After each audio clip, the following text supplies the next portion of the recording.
Ngati-ngati.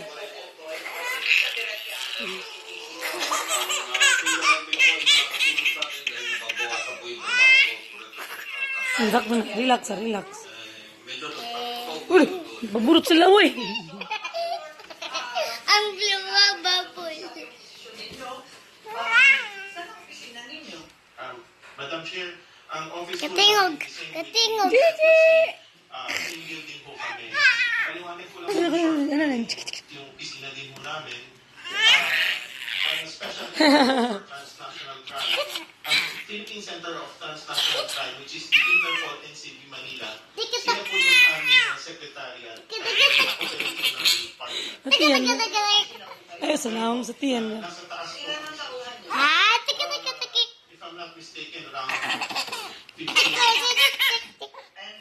Ay, ayoko nang yan. Magsitsudurog ko, an. Kuras kuya.